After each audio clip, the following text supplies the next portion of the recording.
If you shot Canon or Nikon during Tokina's best years, you remember exactly what that name meant. Not the lightest lens in the bag, never the fashionable pick, but something you trusted when the first-party glass cost more than you were willing to spend. You're watching AltBuzz Lenses, where the glass photographers used, trusted, and never quite forgot still has a story worth telling. So hit subscribe now, because 6 lenses are about to explain how one independent brand earned a reputation that outlived its own factories.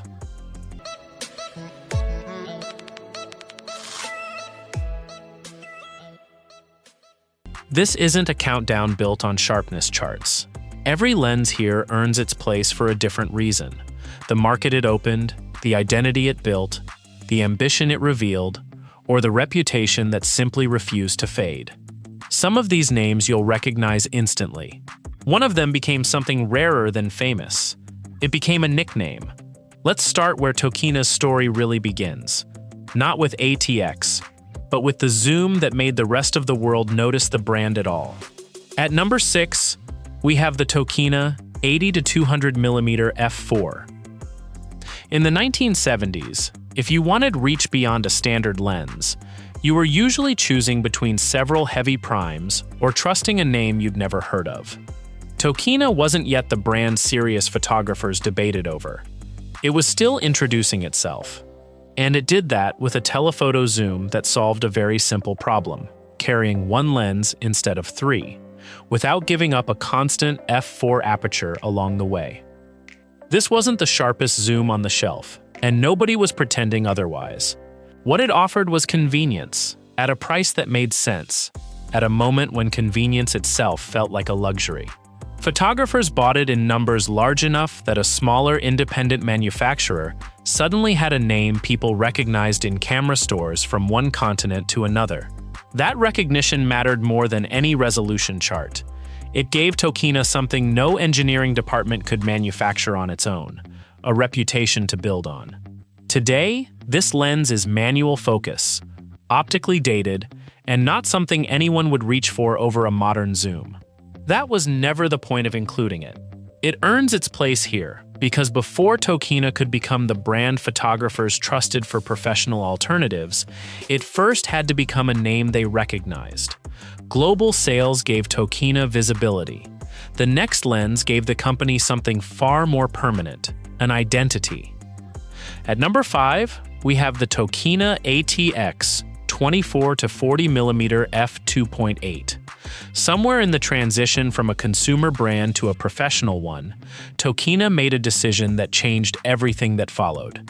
A constant f2.8 aperture, wide-angle coverage, metal construction heavy enough that you felt it the moment you picked up the camera.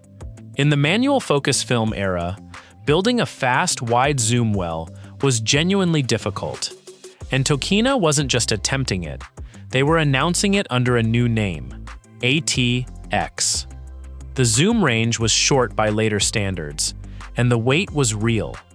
But weight, in that era, wasn't a flaw photographers complained about, it was a signal.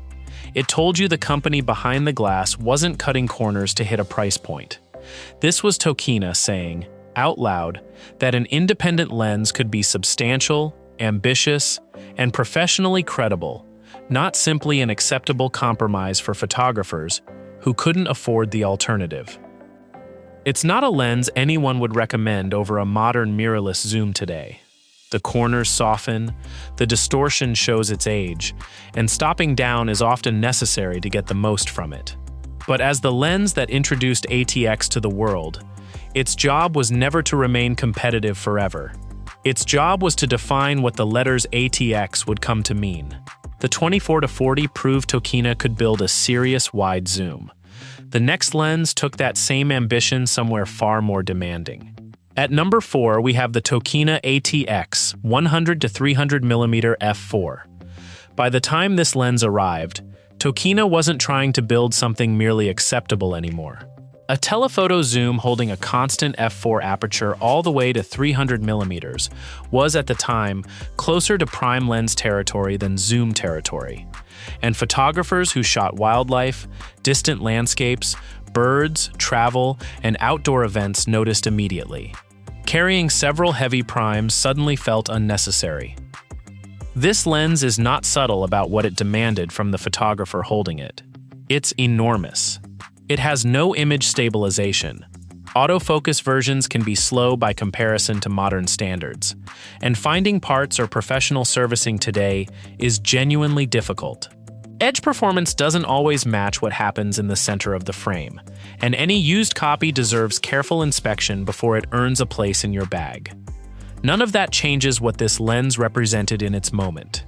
It came from a period when Tokina was no longer trying to build an acceptable alternative. It was trying to build a zoom serious photographers could trust instead of several primes. That's a different kind of ambition entirely, and it's the reason this lens belongs in the conversation.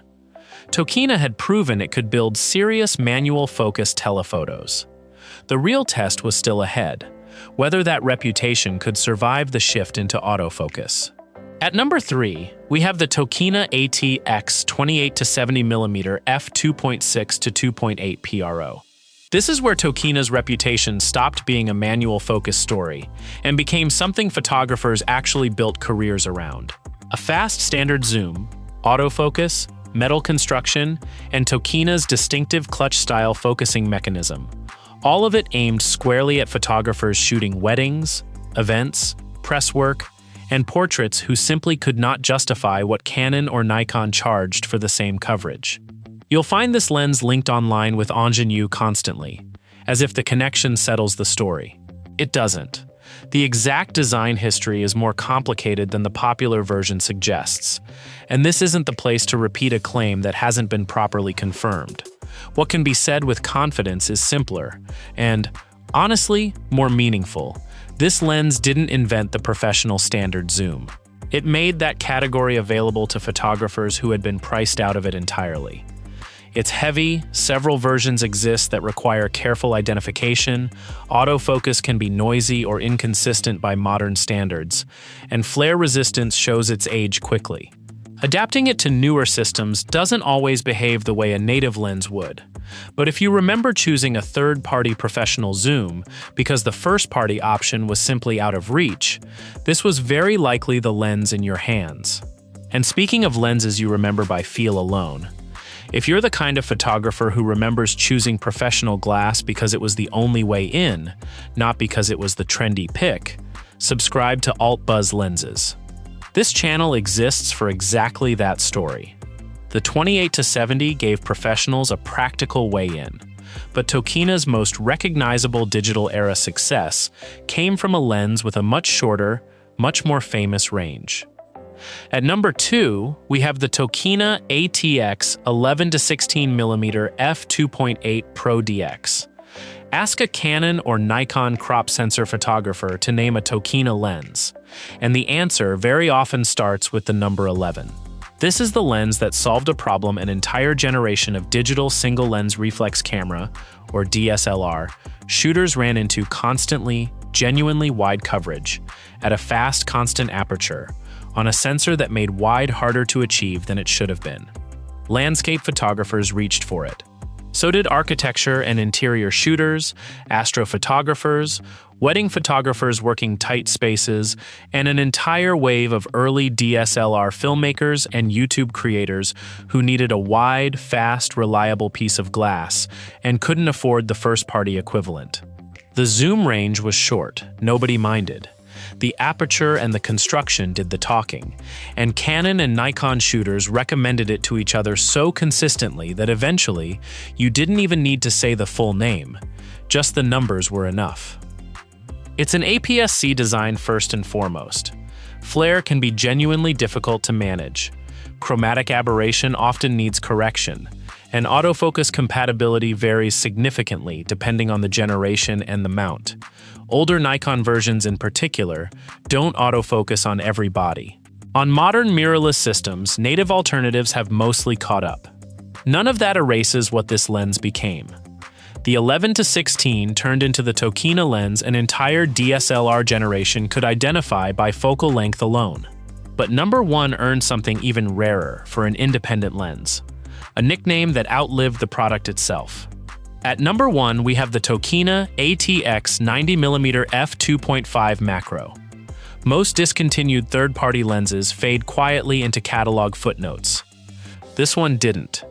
Decades after production ended, photographers are still adapting it, still collecting it, still searching for it, by a name the internet gave it, rather than the name on the barrel, the Bokina. That alone should tell you this chapter is different from the 5 before it. On its own, without the dedicated extender, it reaches half-life size reproduction. The extender is what pushes it to true one-to-one macro. But what kept this lens alive in people's memory wasn't just its close focusing ability. It was what happened everywhere else in the frame.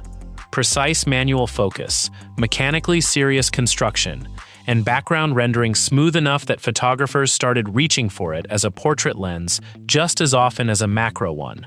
Its history connects closely with the Vivitar series 190mm design, though the exact relationship between the two deserves more care than the forum shorthand usually gives it. Which company designed the original formula and which company manufactured which version isn't a detail worth flattening into a simple story. It's manual focus only. The extender is frequently missing from used copies. Chromatic aberration can appear, and backlight performance reflects its age honestly. Haze, fungus, oil on the aperture blades, and general mechanical stiffness are all real risks with a lens this old, and collector demand has pushed some asking prices well past what the lens is practically worth today. None of that stopped it from becoming what it became. Tokina made plenty of successful lenses. This is the rare one photographers didn't just remember, they gave it a name. Which Tokina lens do you remember most clearly? And did you reach for it because it was more affordable, or because you genuinely preferred it to the first-party glass sitting next to it? And if you ever owned the 11-16 or the 90mm Bokina, do you still have it sitting in a drawer somewhere? Tell us in the comments. This channel runs on stories like yours. Tokina was never the lightest choice, or the fastest focusing, or the most refined. It was the choice photographers made when they needed something serious, and the first-party price tag stood in the way. 6 lenses, 6 chapters, one brand that earned its name the hard way. For more stories about the glass photographers used, trusted, and never quite let go of, subscribe to Alt Buzz Lenses.